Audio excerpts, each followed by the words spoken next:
तो मूवी शुरू होती है और हमें आर्कियस के बारे में बताया जाता है, जो इस दुनिया का सबसे पहला पोकेमोन होता है। फिर सीन शिफ्ट होता है और हमें ऐश और गो दिखाए जाते हैं, जो एक बोट से कर्नावली सिटी में आए होते हैं। वो इस सिटी में कुछ इन्वेस्टिगेशन करने आए होते हैं। उसके बाद वो एक बाजार से गुजर रहे होते हैं, तभी उन्हें एक लड़की आवाज लगाती है जिसका नाम डॉन होता है। फिर ऐश और गो उस लड़की के पास जाते हैं और उससे बात करने लगते हैं। तब गो उस लड़की से उसकी ड्रेस के बारे में पूछता है। वो लड़की कहती है कि क्या तुम्हें ये ड्रेस पसंद आई? तब वो लड़की कहती है कि मेरे पीछे आओ, मैं तुम्हें ऐसी ड्रेस दिलवा सकती हूँ। तब वो दोनों उसके पीछे जाने लगते हैं। तब वो लड़की उन्हें एक शॉप पे ले जाती है जहाँ पर ऐश और गो सेंटिया से मिलते हैं, जिसने डॉन की तरह कपड़े पहने होते हैं। फिर डॉन सेंटिया को कहती है कि इन दोनों को भी ऐसी ड्रेस चाहिए। फिर वो चारों एक जैसी ड्रेस लगाते हैं।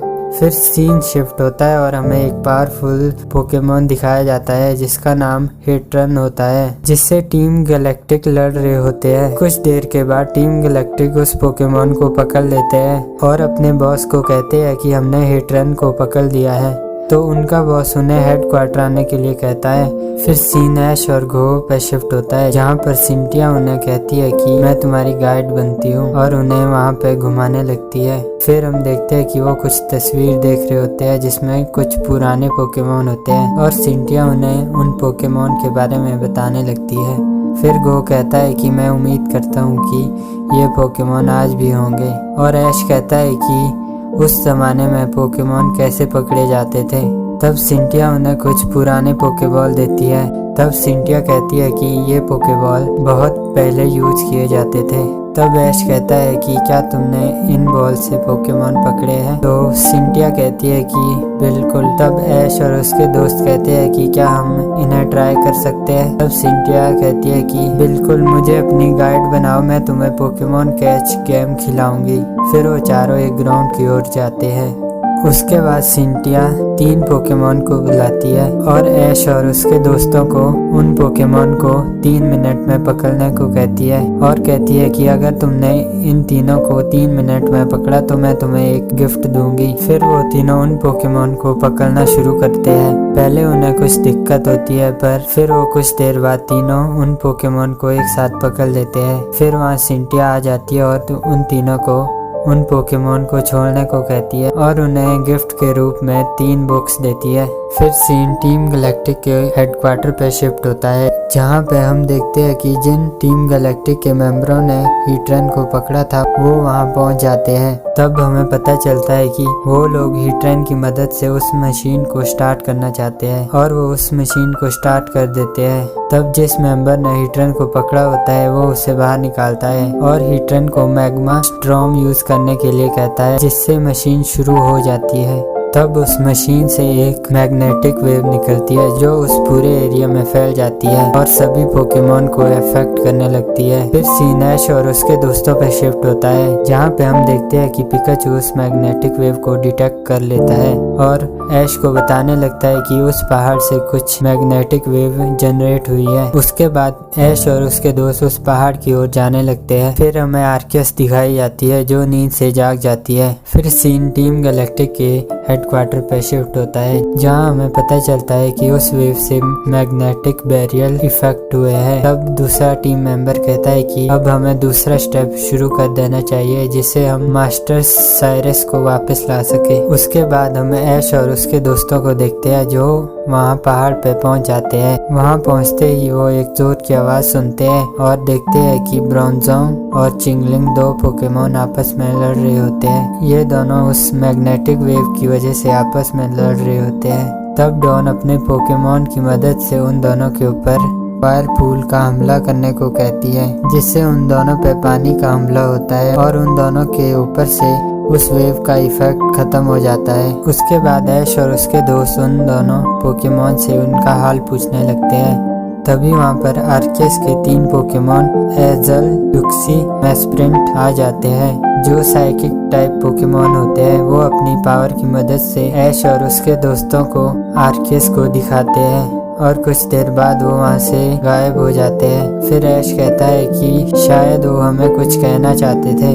तब गो कहता है कि तुम ये सब देख के इतने शांत कैसे रह सकते हो। तब ऐश कहता है कि मैं और डोना ये सब पिछले शिनो एडवेंचर में देख चुके हैं और काफी टाइम पहले हमने ग्रेट गार्डियन डियागो और प्लाकिया की मदद की थी। तब डोना कहती है कि आर्कियस ने ये हमें कुछ मैसेज भेजा होगा और उन्हें पोकेमोन सेंटर जाने के लिए कहती है। और फिर हमें टीम गैलेक्टिक का हेडक्वार्टर दिखाया जाता है, जहाँ पर एक मेंबर कहता है कि अब हमें स्टेप 2 को शुरू कर देना चाहिए और मास्टर साइरस को वापस लाना चाहिए। फिर हमें बताया जाता है कि बहुत टाइम पहले मास्टर साइरस इस वर्ल्ड को डिस्ट्रॉय करना चाहता था।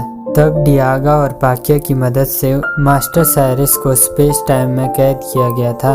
और तब उनमें से एक मेंबर कहता है कि अब हमारे पास हीट्रन है, अब हम स्पेस टाइम के गेट को ओपन करेंगे और मास्टर साइरस को वापस लाएंगे। फिर सीन शिफ्ट होता है और हमें ऐश और उसके दोस्त पोकेमोन सेंटर में दिखाए जाते हैं, जहाँ पे वो ब्रॉक को मिलते हैं। फिर वो ब्रॉक के साथ कुछ बातें करते हैं और ब्रॉक से उस हादसे के बारे में पूछते हैं। तब ब्रॉक कहता है कि मैंने भी उस हादसे के बारे में सुना है और उन्हें अपने साथ आने के लिए कहता है। और वो चारों एक स्पेस क्राफ्ट में बैठ के वहाँ से पहाड़ की तरफ आने लगते हैं। फिर सीन टीम गैलेक्टिक के हेडक्वार्टर पे शिफ्ट होता है, जहाँ पे वो स्टेप 2 को एक्टिवेट करते हैं और मशीन स्टार्ट कर देते हैं और हीट्रन की मदद से वो स्पेस गेट खोलना शुरू करते हैं। और वो मशीन हीट्रन की एनर्जी कंट्रोल नहीं कर पाती है और खराब हो जाती है, जिससे स्पेस गेट बंद होना शुरू होता है और सारी एनर्जी रिफ्लेक्ट होकर हीट्रन को लग जाती है, जिससे टीम गैलेक्टिक के हेडक्वार्टर पर हादसा हो जाता है और हीट्रन के चारों तरफ लावा की एक परत लग जाती है। और हमें पता चलता है कि हीट्रन की फ्लैश फायर एबिलिटी शुरू हो गई है, जिससे हीट्रन के चारों तरफ एक लावा की परत बन गई है।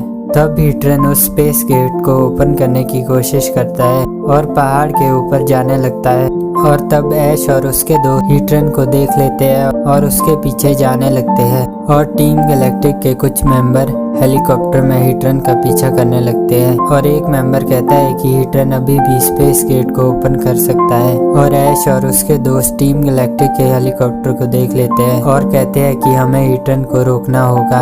और तब तक हीट्रन बहुत बड़ा हो चुका होता है। तब ऐश और उसके दोस्त हीट्रन के आगे चले जाते हैं और उसे रोकने का प्लान सोचने लगते हैं। तब तक वहाँ पर टीम गैलेक्टिक आ जाती है और ऐश और उसके दोस्तों पर हमला करना शुरू कर देती है। इसी बीच वहाँ पर आर्कियस के वो 3 पोकेमोन आ जाते हैं जो हीट्रन को रोकने के लिए जा रहे होते हैं। तब टीम गैलेक्टिक उन्हें देख लेती है और उन्हें रोकने चली जाती है। तब आर्कियस के वो तीनों पोकेमोन उस एनर्जी के अंदर हीट्रन को फंसा हुआ देखते हैं और तब वो तीनों अपनी पावर की मदद से ऐश और उसके दोस्तों को हीट्रन को उस एनर्जी के अंदर फंसा हुआ दिखाते हैं। तब ऐश कहता है कि हीट्रन मुसीबत में है, हमें उसे बचाना होगा। तब वो चारों हीट्रन को बचाने के लिए आगे बढ़ने लगते हैं और तब हम देखते हैं कि टीम गैलेक्टिक उन तीनों पोकेमोन के ऊपर हमला करने लगते हैं, पर वो तीनों उनके हमले से बच जाते हैं। और पीछे से ऐश टीम गैलेक्टिक को बोलती है कि ये सब करना बंद कर दो। तब टीम गैलेक्टिक कहती है कि ये फायर प्लेट है जो अपने घर जाना चाहती है और ये अपने घर जाके रहेगी, जिससे डायमेंशनल गेट ओपन हो जाएगा और मास्टर साइरस वापस आ जाएंगे।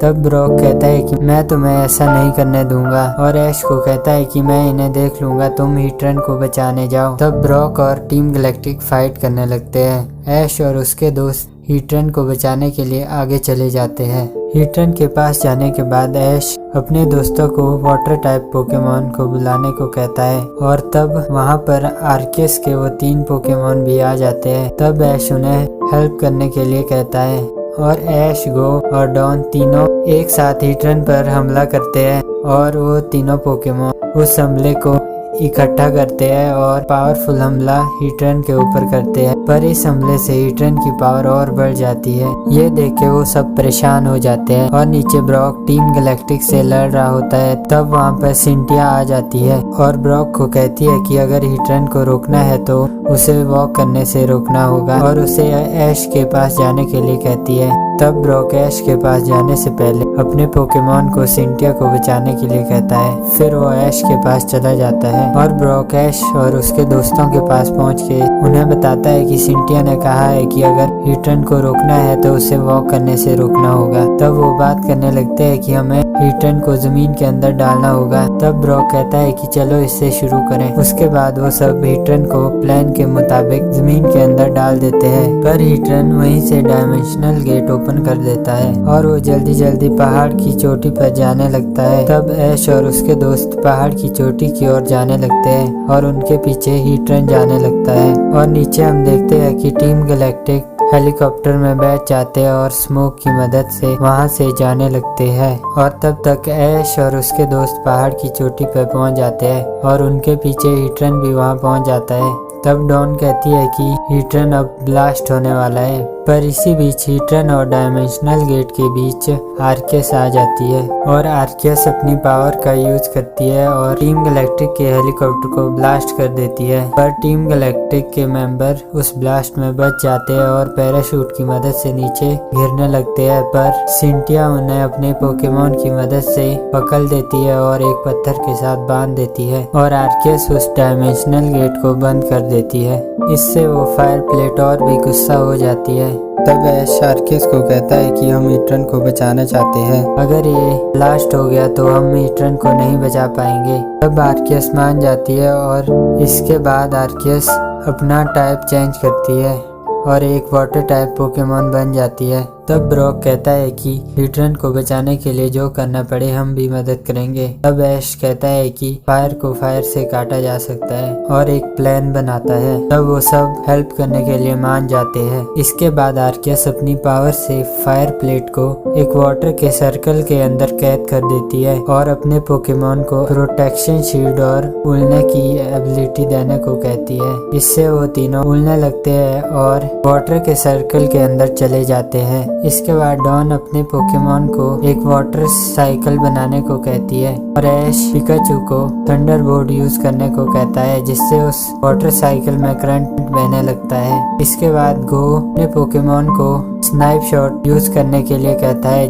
जिससे एक रास्ता हीट्रन तक जाने के लिए बन जाता है और वो सब हीट्रन के पास जाने लगते हैं। पर वहाँ जाके हीट्रन उन्हीं पे हमला करना शुरू कर देता है। तब ऐश पिकाचू को थंडरबोल्ट यूज करने को कहता है, जिससे फायर प्लेट और हीट्रन का कनेक्शन टूट जाता है। इसके बाद ऐश पिकाचू को इलेक्ट्रिक वेव से हीट्रन को कैद करने को कहता है। इसके बाद आर्कियस के पोकेमोन उन सबको वहाँ से उड़ा के बाहर ले जाना शुरू करते हैं और इतने में ही वो फायर प्लेट ब्लास्ट हो जाती है, पर वो सब बाहर निकल जाते हैं और आर्कियस के वाटर सर्कल की वजह से फायर प्लेट का ब्लास्ट कम हो जाता है और वो सब बच जाते हैं। तब वो आर्कियस को उन्हें बचाने के लिए थैंक्स कहते हैं। इसके बाद आर्कियस वहाँ से चली जाती है और मूवी यहीं पर खत्म हो जाती है। ऐसी ही और मूवी की एक्सप्लेनेशन के लिए इस चैनल को सब्सक्राइब करें।